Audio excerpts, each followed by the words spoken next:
देशातील प्रमुख पर्यटन स्थळांपैकी एक महाबळेश्वर सध्या पर्यटकांनी हाऊसफुल झालाय।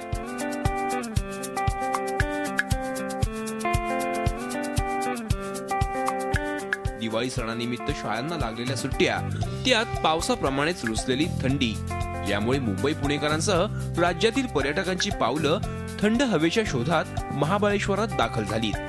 वेण्णा लेक बोट क्लबवर बोटींचा आस्वाद घेण्यासाठी तर कुठे घोड्यावर रपेट मारण्यासाठी पर्यटकांची झुंबड उडाली आहे। महाबळेश्वरचा छोटेखानी बाजारही पर्यटकांनी भरून गेलाय।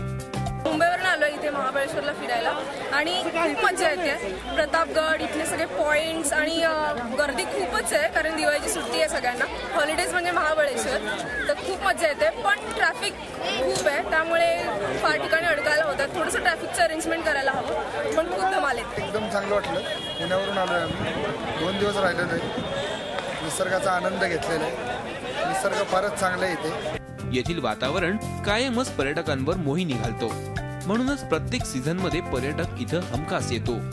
मात्र सध्या सुट्ट्यांच्या दिवसात इथं होणाऱ्या वाहतूक कोंडीबाबत आणि वाढत चाललेल्या कचऱ्याबाबत पर्यटक नाराजी व्यक्त करतायत। त्यामुळे प्रशासनानं याची वेळीच दखल न घेतल्यास येथील पर्यटन व्यवसायाला फटका बसण्याची शक्यता नाकारता येत नाही। सम्राट गायकवाड, झी मीडिया, महाबळेश्वर।